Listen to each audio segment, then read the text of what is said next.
रहे, उन तक न पहुंचे, उनमें उनको जो है दूसरे धारे में छोड़ दिए। इसी तरह कत्ल गारत के लिए होते हैं। अब आपको समझना है इस हकीकत को, क्योंकि समझाने के लिए अक्लमंद आदमी के लिए ज्यादा वक्त की जरूरत नहीं होती है। अगर समझना है समझो, नहीं समझना है तो फइन्नका ला तहदी इन्नका ला तहदी मन अहबब्त वलाकिन अल्लाह यहदी मन यशा। अल्लाह जिसको चाहता है हिदायत देता है। हमारे हाथ में हिदायत नहीं है, हमारे हाथ में हिदायत देना नहीं है, आपकी मर्जी है। चारों पांचों दसियों इमामों के भूल भुलैयों में भटके रहो। अल्लाह की कसम क़यामत के दिन ये सारे इमाम लात मारेंगे, लात मार मार कर इंशाअल्लाह जन्नत में जाएंगे और तुम्हारी तरफ नजर उठा के देखेंगे। ये तुम्हारे दुश्मन होंगे, क्योंकि ना उन्होंने कहा है कि मेरे पीछे चलो, ये मुल्लाओं ने कहा है इनके पीछे चलो, फलाने के पीछे चलो, फलाने के पीछे। उन्होंने नहीं कहा बेचारों ने, वो बरी है, वो बरात का इजहार करते हैं। तो मेरे अजीजों मेरे तो मैं भी बताऊंगा तो नबी अलैहिस्सलाम, मैं तसलसल जरा सा एक मैं आपकी खिदमत में रखना चाह रहा हूँ। अहले हदीस का तसलसल क्या है? नबी करीम जरा इस मैं अपने दावों की दलीलें तो दूंगा, लेकिन जरा इस तसलसल को, तारीखी तसलसल को अपने दिमाग में मुख्तसरन, बहुत ही मुख्तसर लाइट अंदाज में मैं आपके दिमाग में बिठाना चाह रहा हूँ और मैं अपने मौजू तक पहुंच रहा हूँ। नबी करीम सल्लल्लाहु अलैहि वसल्लम का सुनहरी दौर गुजर गया, सुनहरी जमाना गुजरा।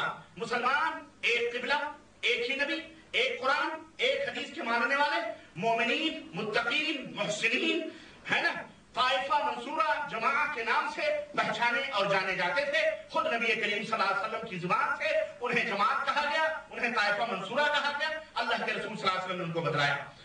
कोई गिरोह, कोई पार्टी, कोई जमात नबी करीम सल्लल्लाहु अलैहि वसल्लम के जमाने में थी। एक जमात थी मुसलमानों की, ठीक है, एक गिरोह था मुसलमानों का। कबायली मौजूद थे, खानदान मौजूद थे, मुहाजिरीन और अंसार के पैमाने पर दो गिरोह मौजूद थे, लेकिन वो सब आपस में मुत्तहिद ईमान और अकीदे पर, उनको ईमान और अकीदे ने एक किया हुआ था, वो भाई भाई थे।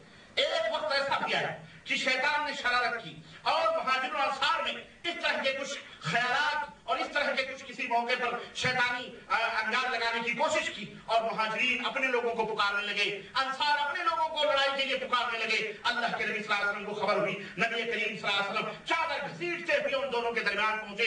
करीब था कि तलवारें म्यान से निकल जाएं और मुहाजिर और अंसार आपस में टकरा जाएं और खत्म हो जाएं। अल्लाह के नबी सल्लल्लाहु अलैहि वसल्लम ने फरमाया, अबी दअवल जाहिलिया व अना बैन अज़हुरिकुम दऊहा फइन्नहा मुमकिना।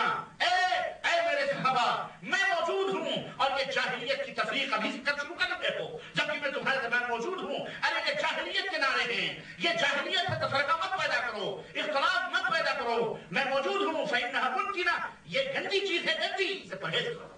ये कभी कभी शैतान ने इस तरह की शर्तपसंदी की मुसलमानों को बांटने के लिए, लेकिन पैगंबर इस्लाम हजरत मोहम्मद रसूलुल्लाह सल्लल्लाहु अलैहि वसल्लम ने इसका सद्देबात किया और फिर मुसलमानों को मुत्तहिद किया।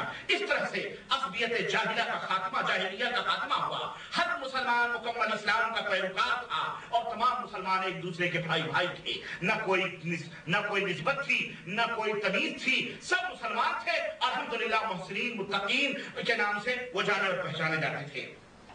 इमाम मुअर्रिख अल्लामा खतीब बगदादी रहमतुल्लाह अलैह फरमाते हैं कि कानल मुस्लिमूना इंदा वफात रसूलिल्लाह सल्लल्लाहु अलैहि वसल्लम अला मिनहाजिन वाहिदिन फी उसूल द्दीन व फुरूइही गैर मन अज़हरा वफाकन व अज़मरा निफाकन।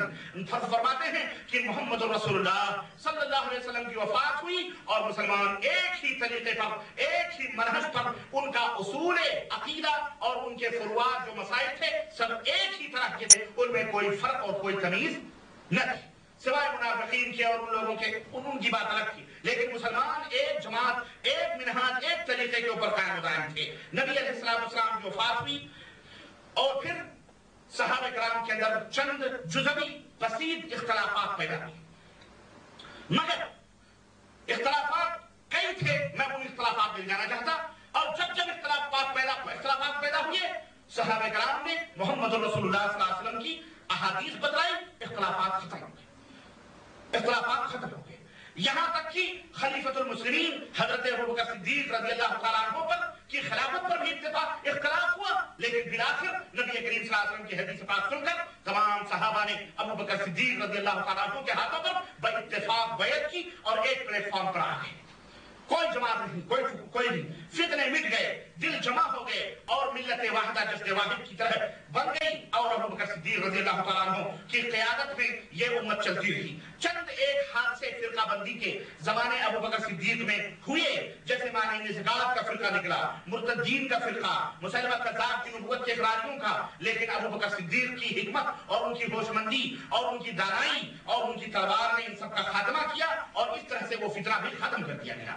پھر عمر بن خطاب رضی اللہ تعالیٰ عنہ امیر المومنین بنائے گئے، امت ایک رخ پر چلتی رہی، کوئی جماعت عمر بن خطاب کے زمانے میں بھی نہیں، 12 برس تک تقریباً 11-12 برس تک ایک رخ کے اوپر جمع امت مسلمہ چلتی رہی، حتیٰ کہ ایک عظیم فتنہ پیدا کا دروازہ کھولا گیا جو نبی کریم صلی اللہ علیہ وسلم کی پیشین گوئی تھی کہ وہ فتنے کا تالا توڑا جائے گا، اس کے بعد وہ فتنہ وہ پھر دروازہ بند نہیں ہوگا۔ یعنی حضرت عمر بن خطاب رضی اللہ تعالیٰ عنہ کو ایک مجوسی نے شہید کر دیا، شہید کر دیے گئے۔ پھر امت نے عثمان غنی رضی اللہ تعالیٰ عنہ کو اپنا امیر، اپنا خلیفہ منتخب کیا، اور حضرت عثمان غنی منتخب کر لیے گئے۔ ابو بکر اور عمر کے زمانے پھر لوٹ آئے، اور پھر وہی عدل و انصاف کا معاملہ چلتا رہا، اور امت ترقی کرتی رہی۔ افریقہ کے صحراؤں تک اسلام کی سرحدیں پہنچ گئیں، اور یورپ تک اسلام کی اذانیں گونجتی رہیں، اور امت آگے بڑھتی رہی، یہاں تک کہ ایک یہودی خبیث ابن الاسود عبداللہ ابن سبا حقد اور حسد اور بغض میں چور، وہ آ کر کے حضرت عثمان غنی کے سامنے کلمہ پڑھتا ہے، اور وہ کہتا ہے میں مسلمان، وہ یہودی تھا، وہ کہتا ہے میں مسلمان ہوتا ہوں، لیکن دلوں کے اندر اس نے کفر کو اور اپنے خبث کو چھپایا ہوا تھا۔ چنانچہ اس نے وہاں سے فتنے کی بیج اس نے ڈالی، اسلام کا لبادہ اوڑھا، شکل و صورت مسلمانوں جیسی بنائی، نمازی، زکات حج کرنے لگے، یہ تمام سب کچھ شروع کیا، مگر دلوں میں بغض اور کینے رکھتے ہوئے خفیہ طریقے سے وہ امامت علی کی فرضیت کی دعوت دینے لگا کہ ابو بکر نے، عمر نے، عثمان نے یہ علی کی خلافت جو ہے چھین لی ہے، اصل حقدار اس کے علی ابن ابی طالب تھے۔ یہاں سے اس نے لوگوں کو ابھارنا شروع کیا، محبت علی کا دعویٰ کیا کہ میں علی رضی اللہ تعالیٰ سے محبت کرتا ہوں۔ کس سے؟ ہاں، یاد رکھنا اس پوائنٹ کو، یہ بڑا اہم پوائنٹ ہے۔ کسی کی محبت کا دعویٰ کسی کو جنت میں نہیں لے جا سکتا ہے جب تک کہ اس کے طریقے اور اس کے منہج کے مطابق اس کا عمل نہ۔ ہاں، محبت علی کا اس نے دعویٰ کیا، نسبت حضرت علی رضی اللہ تعالیٰ عنہ کی طرف، ایک جلیل القدر صحابی کی طرف، داماد رسول حضرت علی کی طرف اس نے کی، اور ان کا نام لے کر امت کے اندر فتنے کے اور اختلافات کی بیج بونا اس نے شروع کر دیا۔ مصر گیا، کوفہ گیا، بصرہ گیا، حجاز گیا، لوگوں کو اس نے جمع کرنا شروع کیا، اور ایک جمع غفیر مسلمانوں کی اس کی حامی ہو گئی، اور اس کے پیچھے پیچھے وہ لوگ چلنے لگے، اور نتیجہ کیا ہوا کہ 50 دن تک حضرت داماد رسول حضرت عثمان غنی کو مدینہ الرسول مسجد نبوی کے بغل کے اندر 50 دن تک بھوکا اور پیاسا رکھا گیا، اور اس خبیث کی سازش پر بلوانیوں نے گھر کے اندر کود کر داماد رسول حضرت عثمان غنی کے سینے پر چڑھ کر آپ کی گردن مبارک کو آپ کے جسم سے الگ کر دیا، اور آپ کو شہید کر دیا گیا۔ یہ فتنے کا یہ نتیجہ ہوا۔ اس طوفان فتن میں حضرت علی بن ابی طالب رضی اللہ تعالیٰ عنہ خلیفہ بنائے گئے، امت منقسم ہو گئی، 2 ٹکڑے ہو گئے، اور اختلافات بڑھتے گئے۔ صفین کی جنگ جمل کی جنگ، حضرت عائشہ صدیقہ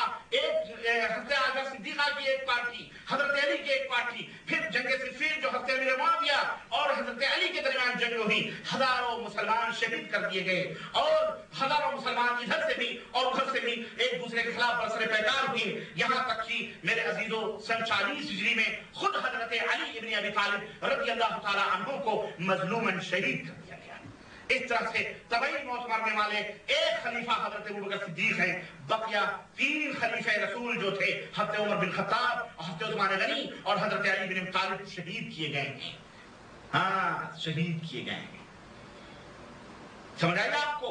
اس طرح سے پھر حضرت حسن بن علی، انہی بلوانیوں نے ان کو خلیفہ بنایا، اور ان کو پھر حضرت حسن بن علی کی دانشمندی کہ حضرت حسن بن علی رضی اللہ تعالیٰ عنہما نے حضرت امیر معاویہ سے موافقت کی، اور تنازل اختیار کرتے ہوئے خلافت حضرت امیر معاویہ رضی اللہ تعالیٰ عنہ کو سونپ دی، اور پھر خلافت راشدہ کا دور ختم ہوا، اور یہ ولایت بنو امیہ کے اندر آئی، اور اس طرح سے میرے عزیزو یہ امت پھر آگے بڑھتی رہی، لیکن اختلافات کے دائرے وسیع ہوتے گئے، امت کے درمیان فرقے بننا شروع ہوئے، یہاں تک کی فکر و نظر کی بیس پر، سیاسی پیمانے پر 4 فرقے اس وقت عالم وجود میں آئے۔ خوارج کا فرقہ جو حضرت علی کو کافر کہتا تھا، ہے نا روافض کا فرقہ جو شیعہ علی کے نام سے جو شیعے ہیں، جو حضرت علی کا نام لے کر کے اور حضرت علی کو معبود بھی سمجھتے، نعوذ باللہ، المدد یا علی المدد یا علی المدد، اور ان کو سب کچھ سمجھتے ہیں، اور خلفائے ثلاثہ کو غاصب اور چور ان سے تبرئے کرتے ہیں، یہ رافضی شیعے،